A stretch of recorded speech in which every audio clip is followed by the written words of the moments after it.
स्वरूपचंद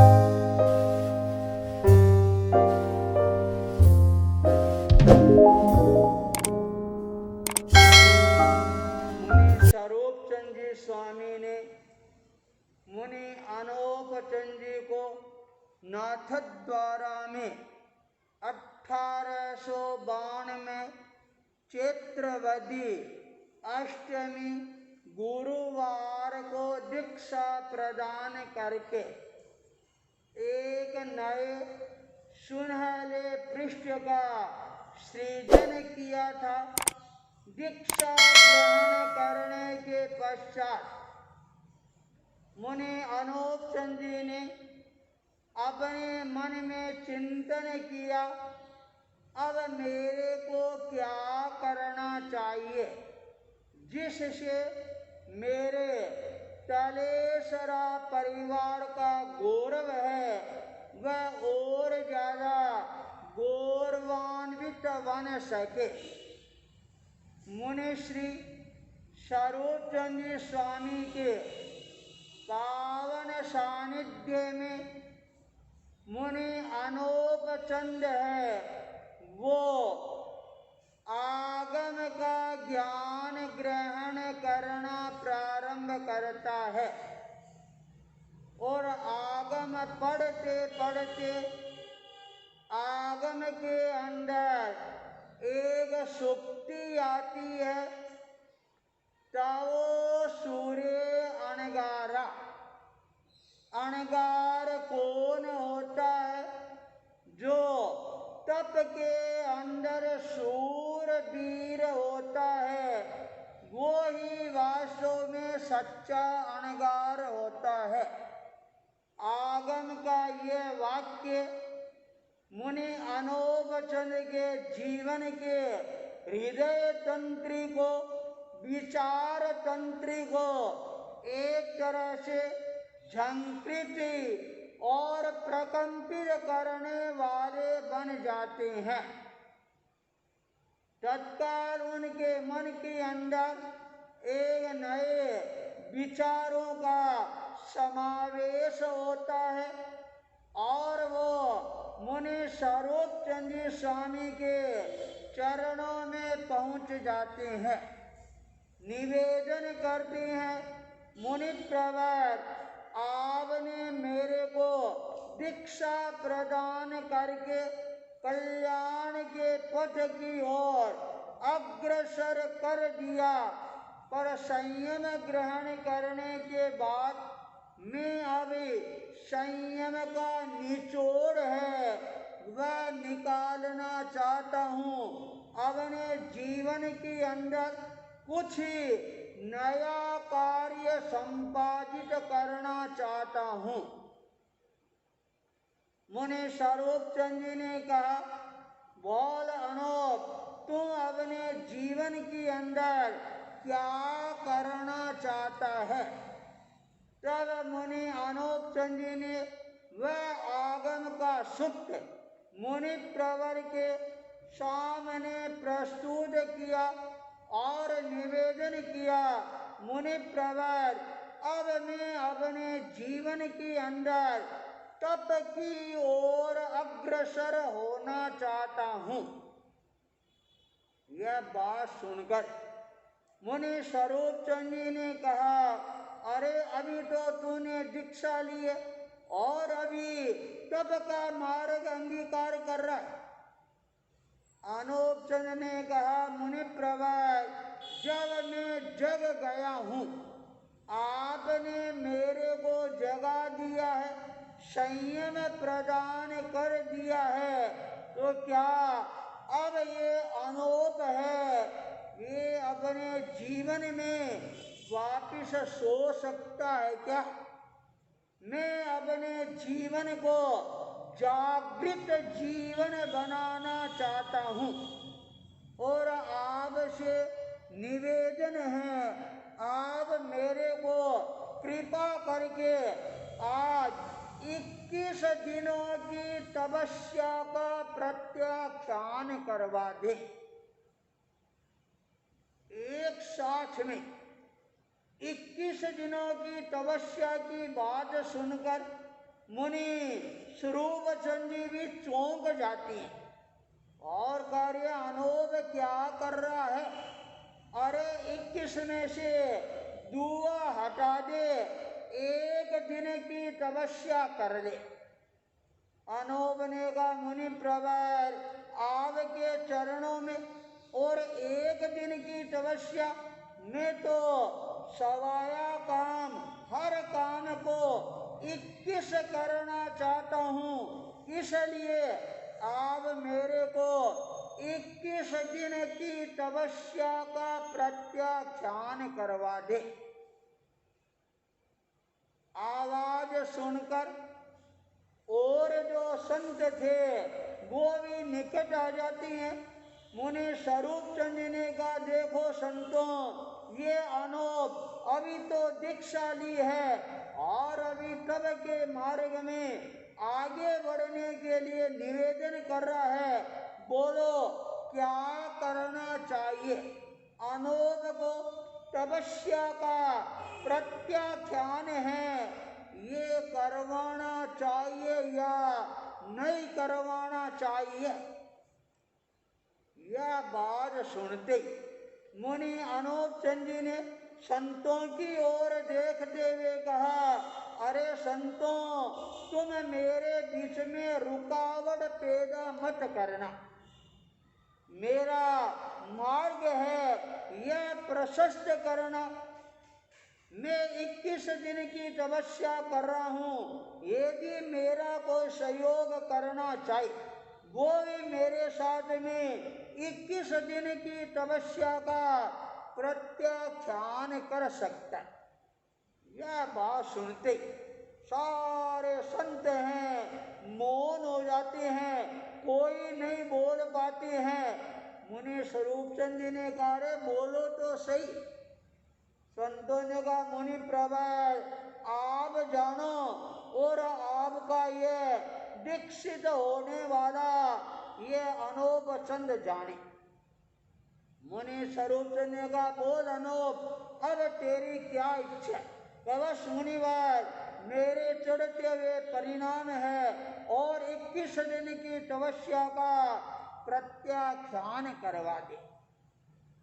दीक्षा लेते ही 1992 के अंदर एक साथ में 21 दिन की तपस्या का प्रत्याख्यान करके मुनि अनूप चंद ने अपने जीवन के अंदर इतिहास का एक नया सुनहरा पृष्ठ है वह सृजन कर लिया। 21 दिनों की तपस्या निवेदन किया मुनि प्रवर मैं सोते सोते तपस्या करना नहीं चाहता। सारा काम काज है मैं अपने हाथ से करूँगा। गोचरी और पानी के लिए भी मेरे को भेजने में आप संकोच मत करवाना। ठिकाने का सारा काम है वो मैं करने के लिए तैयार हूँ। आप तो केवल आहार करवा लेना और बाकी का जो काम पात्रों को धोना, साफ करना, जगह को साफ करना, ये सारा काम है ये अनूप करेगा। मुनि स्वरूप चंद जी स्वामी मुनि अनूप चंद जी का यह दृढ़ मनोबल देख कर और ज्यादा आश्चर्यचकित रह जाती हैं।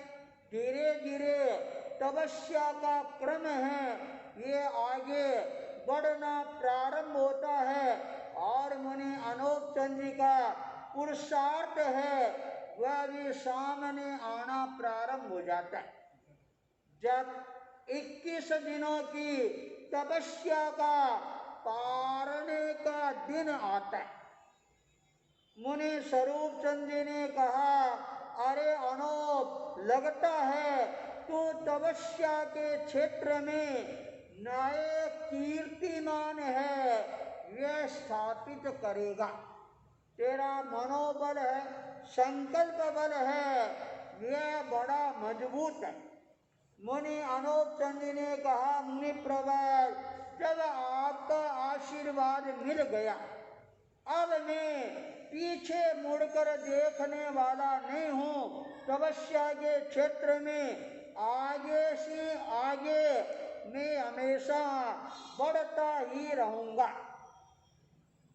कारण सानंद संपन्न होता है और थोड़े दिनों के बाद में फिर मुनि अनूप चंद जी मुनि प्रवर के चरणों में पहुंच गए और कहा, मुनि प्रवर 21 काम तो मैंने अपने जीवन में कर लिए और आपका आशीर्वाद मिल गया, तू नए कीर्तिमान स्थापित करेगा।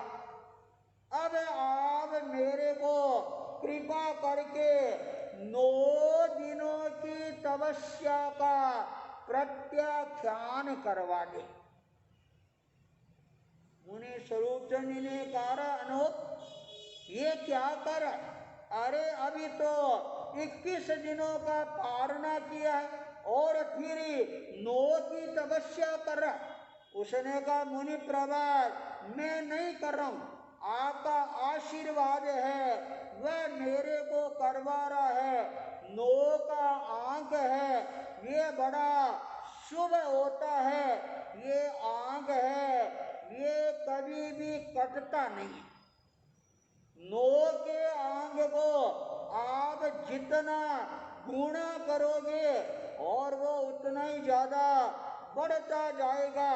इसलिए तपस्या के क्षेत्र के अंदर नए कीर्तिमान स्थापित करने के लिए मैं सबसे पहले 21 के बाद में 9 की तपस्या करना चाहता हूँ। यह बात सुनकर मुनि स्वरूप चंद स्वामी रोमांच से भर जाती हैं और कहते, अनूप अब तू मानने वाला नहीं है। जब तेरे मन में भावना आ गई है तो फिर देख क्या रहा है, खड़ा हो जा और तेरे को 9 की तपस्या का त्याग करवाते। मुनि अनूप चंद जी हर्ष विभोर बन जाती हैं, तत्काल खड़े होती हैं करवट हाथ जोड़कर और कहा, मुनि प्रवर मेरे को प्रत्याख्यान कराओ। तत्काल मुनि स्वरूप चंद स्वामी ने 9 दिनों की तपस्या का प्रत्याख्यान करवा दिया। सारे संत हैं देखते रह जाते हैं, अरे क्या इसने दीक्षा है वह इसीलिए लिए क्या। पहले 21 किया और फिर 9 की तपस्या और पुचक लिया। मुनि अनूप चंद जी धीरे धीरे 9 की तपस्या को सानंद संपन्न करते हैं और जब ये तपस्या सानंद संपन्न होती है, दीक्षा के प्रथम वर्ष में ही मुनि अनूप चंद जी ने 21 की तपस्या और 9 की तपस्या करके अपने जीवन के अंदर तपस्या का एक सुनहरा पृष्ठ है वह एक तरह से सृजन करना प्रारंभ कर देती हैं। दीक्षा का 1 साल है वह पूरा होता है और 1893 में 94 में 95 में 4 साल है वो आराम से शांति से निकालते हैं। पर 1896 के दिन क्या पता उनके मन में क्या विचार आता है और एक बार सायंकाल आराम से सो रहे थे और सोते सोते मन में चिंतन कर रही है, अरे अनूप तूने दीक्षा ली है, किस लिए ली है, क्या केवल खाने के लिए दीक्षा ली है क्या। पहले साल में तूने 21 किए, 9 किए और बीच के जो 4 साल है और तुमने यूं ही गमा दिए। अरे बोल, तब तो मुनि स्वरूप चंद जी का आशीर्वाद है, उस आशीर्वाद को कैसे अपने जीवन में चरितार्थ करेगा। मुनि अनोपचन तत्काल एक करवट लेकर बैठ जाती हैं और चिंतन करना प्रारंभ कर देती हैं और मन में विचार कर रही हैं, मेरे मन के अंदर शुभ भावों का संचार हुआ है, अब मेरे को सोना नहीं चाहिए। सारी रात है वो चिंतन की मुद्रा में अवस्थित रहती हैं। प्रातः काल प्रभात होता है और सारे संतों को पास में बुलाकर मुनि अनोप चंद जी ने अपने मन की भावनाओं को प्रकट करते हुए कहा, अरे संतों, दीक्षा लेने के बाद 4 वर्ष है वो मैंने यूं ही गंवा दिए। अब मैं पिछले जो 4 वर्ष मेरे निकल गए, उन 4 वर्षों का ब्याज सहित मैं अपना कर्ज है ये उतारना चाहता। सारे संत देखते रह जाती हैं और कार्य बोलो क्या कह रहे हो। तब मुनि अनोप चंद जी ने कहा, संतों, आज मैं एक साथ के अंदर 63 दिनों की तपस्या का प्रत्याख्यान करना चाहता हूं। 63 दिन सुनते ही सारे संत हैं बिल्कुल एकदम यूं घबरा जाती हैं, डर जाती हैं, सन्न रह जाती हैं। अरे 2 महीने से भी ज्यादा। मुनि अनोप चंद जी ने कहा, अरे तुम इसको ज्यादा मान रहे हो क्या? मेरे को तो स्वरूप चंद जी स्वामी का वरदान मिला हुआ है, तो तपस्या के क्षेत्र में नए कीर्तिमान है यह स्थापित करेगा। अरे अभी तो मैंने केवल अपना एक चरण है वह आगे बढ़ाने का प्रयास किया। अरे और कदम तो अभी मेरे उठने बाकी है।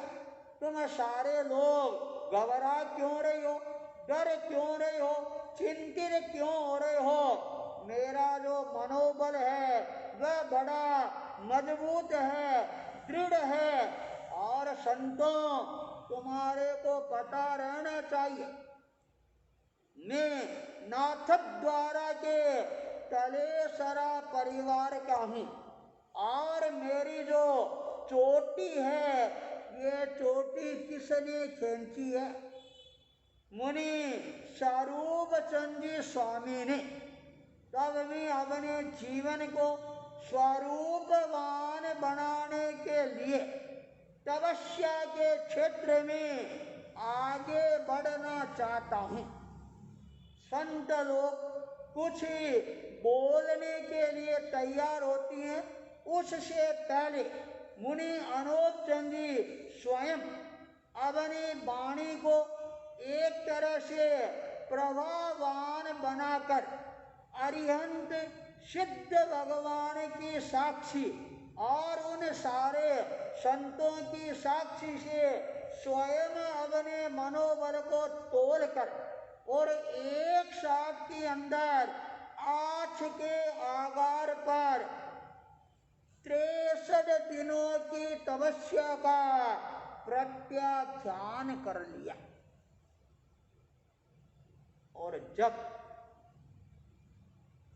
तीव्र मनोबल के साथ उन्होंने 63 दिनों की तपस्या का प्रत्याख्यान किया, सारे संतों के हाथ है वो तपस्वी के सामने अपने आप जुड़ जाते। संतों के मुखार बिंद से एक शब्द निकल जाता है, लगता है तेरा पंथ धर्म संघ के अंदर एक नया तपस्वी है, वह और प्रकट हो गया। यह तपस्वी अब अपने जीवन के अंदर कभी भी रुकने वाला नहीं है, झुकने वाला नहीं है, और जो जीवन में समस्याएं आएगी, सारी समस्याओं को दरकिनार करता हुआ और ये शेर की तरह गुंजायमान बनता हुआ आगे से आगे बढ़ेगा।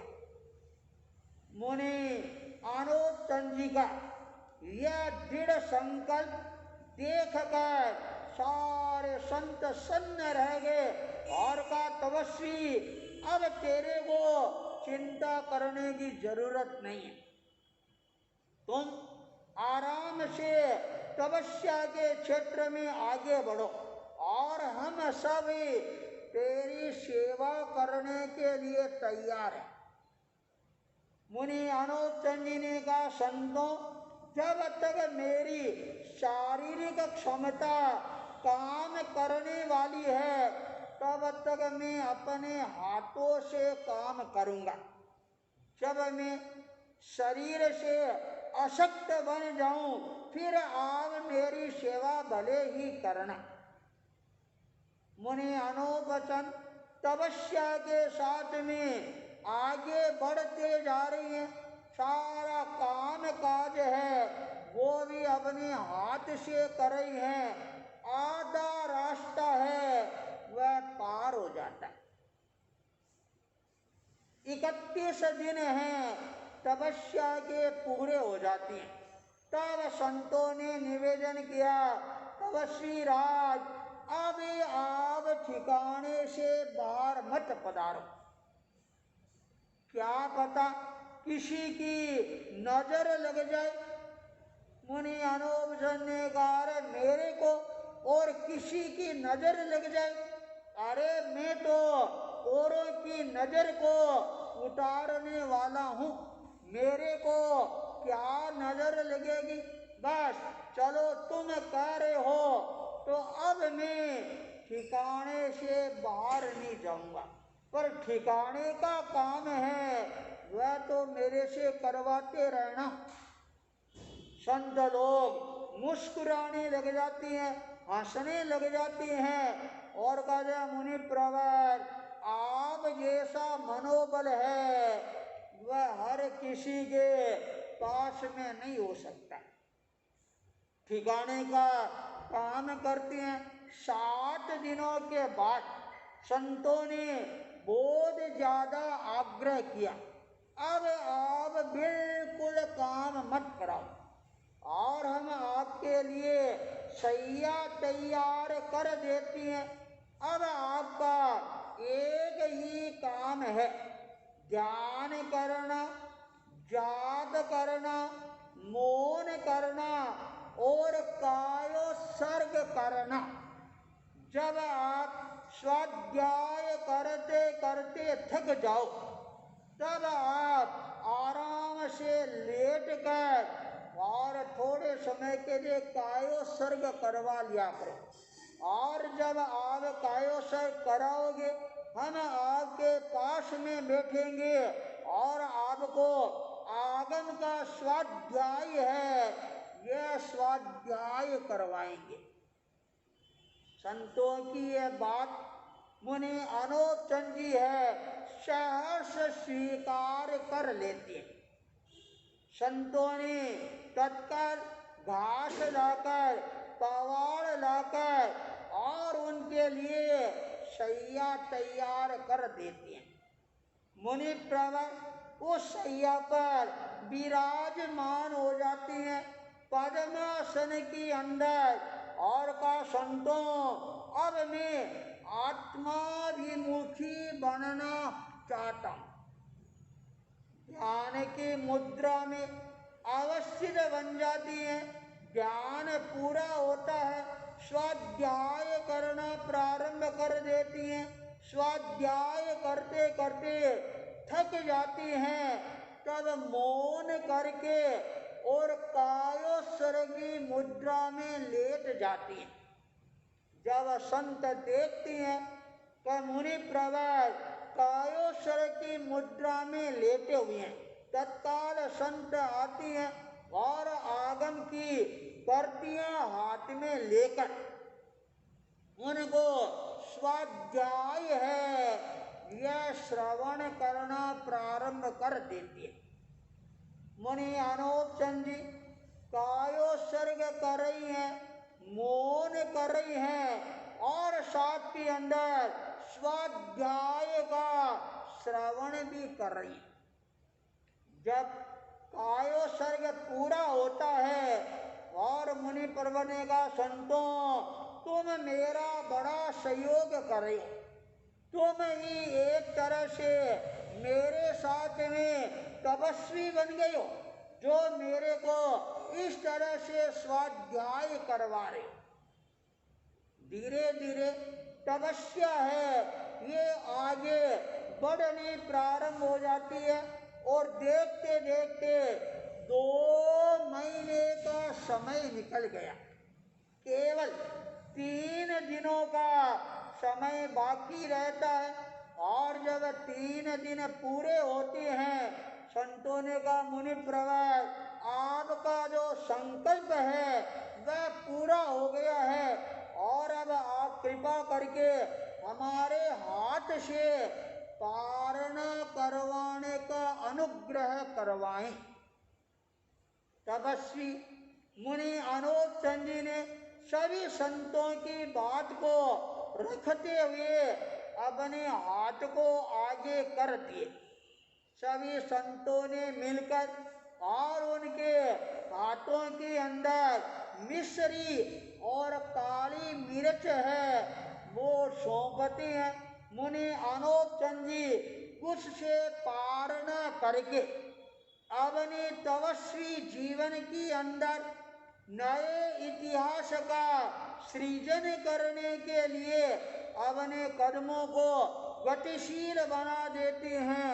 1896 के अंदर 63 दिनों की तपस्या करके मुनि अनूप चंद जी ने अपने जीवन के अंदर एक नए सुनहरे पृष्ठ का सृजन कर दिया है और मुनि अनूप चंद जी अब अपने जीवन के अंदर और कौन कौन से नए सुनहरे पृष्ठ है यह सृजन करेंगे। मुनि अनूप चंद जी का जीवन है वह बड़ा रोमांच से भरा हुआ जीवन है। इसी मंगल भावना के साथ ओम अरहम।